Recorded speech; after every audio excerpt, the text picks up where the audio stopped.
My sister-in-law made a cruel joke at a family barbecue, so I vanished without a trace 1 year later. They barely recognized me. It happened on a slow-burning summer afternoon, the kind where the sun sticks to your skin like syrup and the scent of grilled meat hovers over everything. We were all gathered in the backyard of Brad's parents' house. The usual setup: a long weathered table covered in mismatched plates, folding chairs that creaked under the weight of generations of family, and a cooler of cheap beer sweating in the corner. Brad's family has this thing where they laugh a little too hard at the wrong jokes, where jabs land as if they were loving, and silence is only ever a temporary pause between passive-aggressive grenades. I was sitting between Lindsay, my sister-in-law, and Brad, holding a lukewarm soda and trying to blend into the beige background of their dynamic. Conversation drifted between football, who burned the burgers last year, and some neighbor's recent divorce.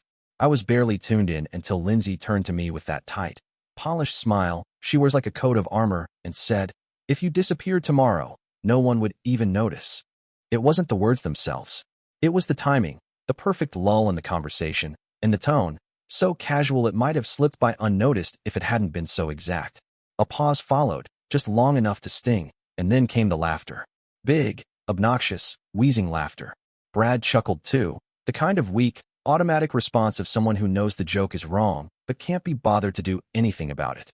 Not even a sideways glance to see how I took it. Not even a quiet hand on my knee. Just silence. So I laughed too. Just a little. Just enough. I picked up my hot dog and took a bite like nothing happened, stared straight ahead at the smoke curling from the grill, and said, "Challenge accepted." That night, I moved in silence. I didn't cry. I didn't throw a scene. I packed my essentials into the 2 suitcases I'd arrived with when we moved in together years ago. I wrote a note. Short, sharp, nothing dramatic. Just a few lines to say I was gone, that I was fine, and that I wasn't coming back. I left it on the kitchen counter next to the half-eaten lemon pie his mom insisted I take home. Then I walked out. No final words. No closure speech. Just me and the sound of the door shutting behind me like a full stop on a sentence that had gone on too long. And the thing is, the freedom didn't feel like fireworks or fanfare. It was quieter than that. It was a deep breath I hadn't realized I'd been holding for years. It was finally being alone without feeling lonely. It was walking away not just from a barbecue or a husband, but from a version of myself that thought staying silent was the same as being strong. We met in that weird in-between space of real life and whatever university pretends to be.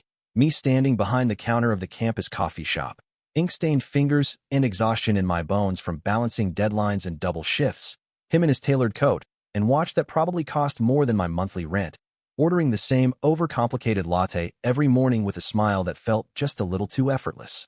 He said he liked the doodles I drew on the cups, noticed them, even remembered specific ones. Said they made his mornings better, made me feel like maybe someone was really looking at me for the first time, not through me. He started staying longer, sitting at the corner table with his laptop open and barely touched. Always in dress shoes, even when it rained. I learned his order by heart, and he learned the times I wasn't working so he could coincidentally show up then, too. It was innocent at first, 2 people orbiting each other, the kind of slow gravitational pull that makes you forget you ever wanted space. When he asked me out, it felt surreal, like I was being handed a life that belonged to someone else. 3 months later, we were inseparable. 1 year after that, I was walking down an aisle into a life that looked perfect from the outside. A husband with a last name that opened doors, a future carved in marble, a family that dressed like they belonged on the cover of a luxury lifestyle magazine. But marrying Brad didn't just mean marrying him. It meant entering the orbit of his family, a clan with their own language, unspoken rules, and an entire history I wasn't part of but was expected to understand. His mother, Catherine, wore her judgment like perfume, subtle but cloying, always present. She once complimented me by saying, "You're so artistic." It must be nice not to worry about practical things. His father never remembered where I was from, always mistaking my hometown for some place that sounded richer. His sister Lindsay, queen of the passive-aggressive comment, once handed me a bottle of expensive hand cream with a smirk and said, "For the barista hands." I kept telling myself it would get better, that I was just adjusting, that families were complicated, that I didn't grow up in this kind of world, and that was okay. Brad never said anything. He laughed when they made jokes that landed like slaps, told me not to take things personally, said they meant well. That was his favorite defense. They mean well.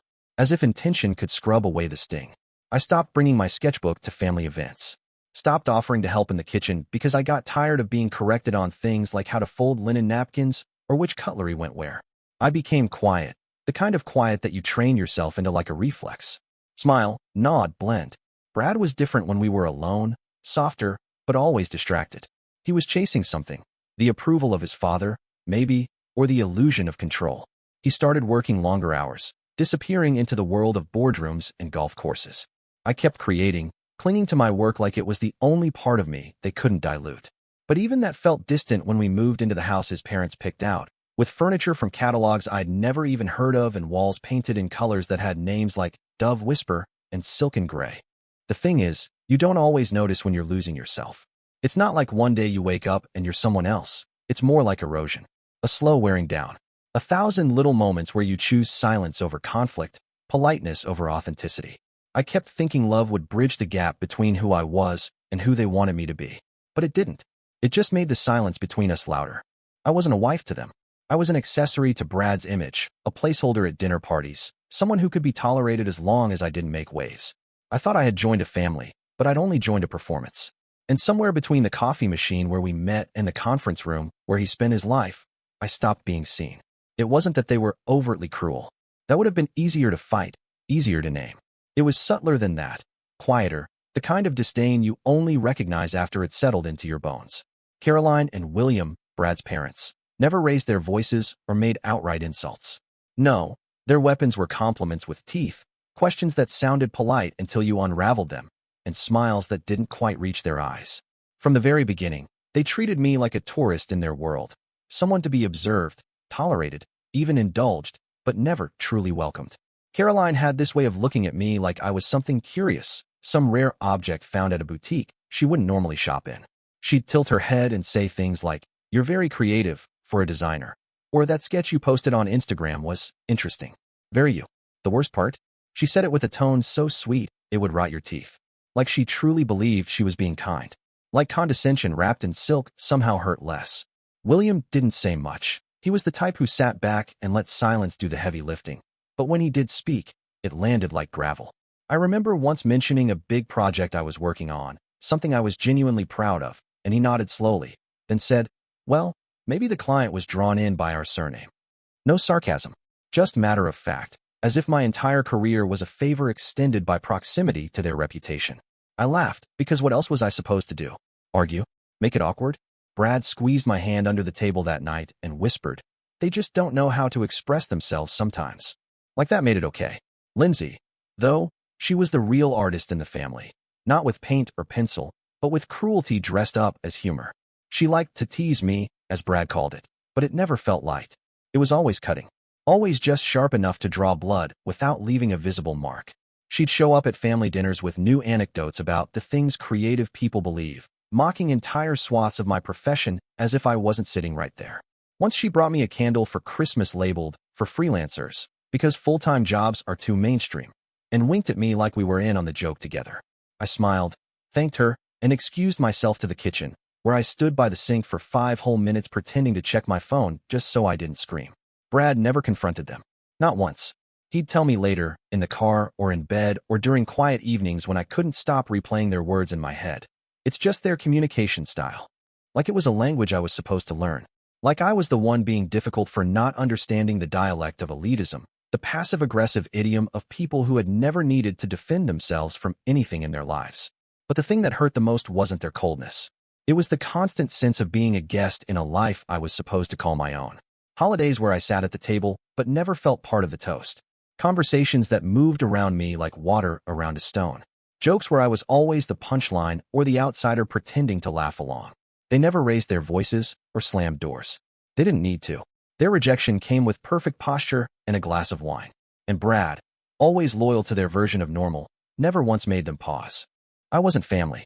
I was an accessory, polished enough to bring to dinner, but never quite right for the family photo. And every time I swallowed another harmless joke or brushed off a backhanded compliment, I felt myself getting smaller, folding in, disappearing into their narrative of who I was supposed to be. And the worst part? For a long time, I let them. It started small, the way most things that later swallow you whole tend to start. A shift in schedule here, a delayed project there, all in the name of support. Brad's career had always been the priority, not because we said so explicitly, but because everything in our life moved around his orbit. When he got the offer to move abroad, a position his father called strategically ideal. I didn't argue. I told my clients I'd be scaling back, turned down new commissions, let my sketchbooks gather dust while I coordinated shipping details and apartment leases and immigration paperwork. I smiled through it. I was being supportive. That's what you do for love, right? Once we moved, it was as if the air in the apartment changed. Colder. He was busier than ever, working late, flying out for meetings, networking on weekends. And I adjusted. Took on the cooking, cleaning, managing everything from utility bills to birthday gifts for his colleagues' wives. I even started memorizing his calendar just so I wouldn't be caught off guard when he said, "Didn't I tell you? I have a dinner tonight." At first, I thought of it as temporary, a transitional period while we both settled. But the days kept rolling by, and I stopped making art. Then I got pregnant. It was early, unexpected, but the second I saw the test turn positive, I felt something shift in me. Not fear, not quite joy, but a strange, urgent sense of hope. That maybe this would anchor me. That maybe I'd finally have something that was mine. I told Brad that evening over dinner. He smiled, a tight, careful smile like he was trying to figure out what expression he was supposed to wear. "We'll figure it out," he said. I nodded, and we both left the conversation at that. I think I expected more. I think I always expected more. I miscarried at 11 weeks. Alone, in a bathroom that still smelled like lemon cleaner from the morning I'd scrubbed the tiles. There was blood and there was pain, but the worst part was the silence that followed. I called Brad, voice shaking, hands clenched around the edge of the sink, and he didn't answer. I texted. Nothing. He got home 2 days later. Said he'd been at a conference and had put his phone on Do Not Disturb. He asked if I'd called his assistant. His assistant. That's when I knew something inside me had tilted too far to be righted again. A week later, I got a card in the mail, a real one, embossed with a hydrangea and her name printed at the bottom like a signature, Caroline. Inside, the message read, "Maybe it's better this way until you stabilize. Love, Caroline." No call, no visit. Just that, a sterile condolence wrapped in blame, like the loss had been a correction, a reset. Something I brought on myself by being unstable, as if grief was a flaw in my character. I stared at the card for a long time, holding it with the tips of my fingers like it might burn me. That was the moment it crystallized. The first time the thought surfaced and didn't feel dramatic or reactionary. Just factual. I am a stranger here. Not just in this apartment, in this city, but in my own life. In my marriage. In a family that never saw me as one of them. Only as someone who needed to be managed, tolerated, explained away. I wasn't a partner. I was a prop. Support, sure. As long as I stayed small, stayed quiet, stayed grateful.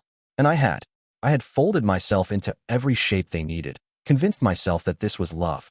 But support, when it becomes a requirement, when it's never reciprocated, when it's used to justify erasure, that's not love. That's a cage. And I didn't even realize how tightly the bars had been built around me until the day I looked up and saw no one on the other side. The morning after that barbecue, after Lindsay's smirk, after the laughter that felt more like an exhale of relief from people who'd always seen me as an intermission in their otherwise perfect lives, I didn't cry. I didn't scream or demand apologies. I just woke up at dawn, sat at the edge of the bed while Brad snored softly next to me, and opened my laptop. The light from the screen felt almost surreal in the blue quiet of that early hour. I searched for apartments in Denver, somewhere I'd always loved in theory, but never dared to move. It felt distant enough to be new, but familiar enough that I wouldn't disappear entirely. I found one, small, 2 windows, hardwood floors, nothing fancy. But it was mine. I called and scheduled a tour for the next day. I didn't hesitate. I transferred exactly half of the funds from our joint account. Not a penny more, not a penny less. I paid every bill that had my name on it, canceled the subscriptions he never noticed I'd set up to keep our lives running smoothly, and logged out of everything.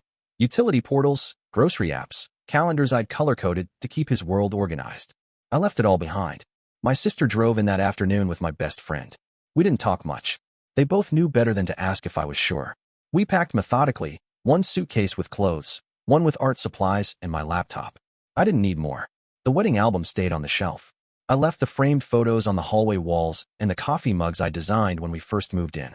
I didn't take keepsakes. I didn't want anything that reminded me of the performance I'd been cast in for years. The note was short. I folded it in half and left it on the kitchen table next to a mug he never rinsed and a set of keys that no longer felt like they belonged to me.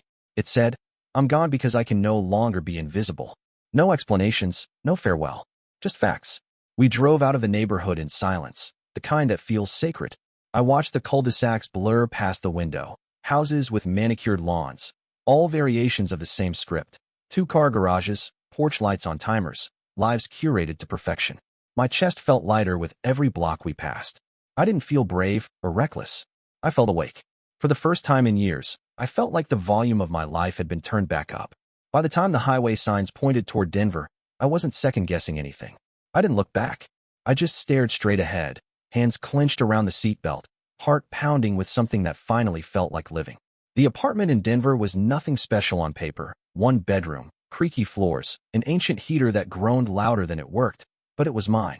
Mine in the way that meant no one asked me to dim my voice or shrink my opinions. The windows didn't face the best light for drawing, but I rearranged my desk until it felt right. I laid out my markers and sketchbooks like relics rediscovered, fingers shaky but ready. It was the first time in years I didn't need permission to take up space. At first, I picked up small jobs, local cafes wanting new menus, yoga studios asking for flyers. One woman who ran a handmade soap shop out of her garage and needed a logo that didn't look like it was made in PowerPoint. I said yes to everything. It didn't matter how small the budget was, how long the hours. I was rebuilding something I hadn't realized I'd lost entirely until I felt it returning. I was rebuilding me. Each time a client emailed back to say, "We love your style," or "This feels so much like us," something shifted. My name started showing up on their websites, in bios and acknowledgments. Not as someone's wife. Not buried in a footnote. Just mine. Just me. I'd forgotten what it felt like to sit across from someone and have them listen, actually listen, without interrupting or correcting. No one told me I was so creative like it was a novelty or interesting like a side dish. They just asked what I thought. They paid me for my work. They respected my time. The simplicity of that, of being valued for what I do instead of who I was married to, felt like a revolution. There was one afternoon, a few months in, when I saw my name printed in a local magazine. Just a small blurb in an article about independent designers helping small businesses in the city, but there it was, my name, spelled correctly, in ink. I bought 3 copies and cried in the stairwell of my building because it wasn't about the press. It was about finally being seen. My voice stopped trembling in meetings. My work spoke louder than it ever had. I began trusting myself again, bit by bit, sketch by sketch. And in those quiet Denver mornings, with coffee in one hand and my pen in the other, I could feel it. The version of myself I thought I'd lost. She hadn't left. She'd just been waiting for me to remember.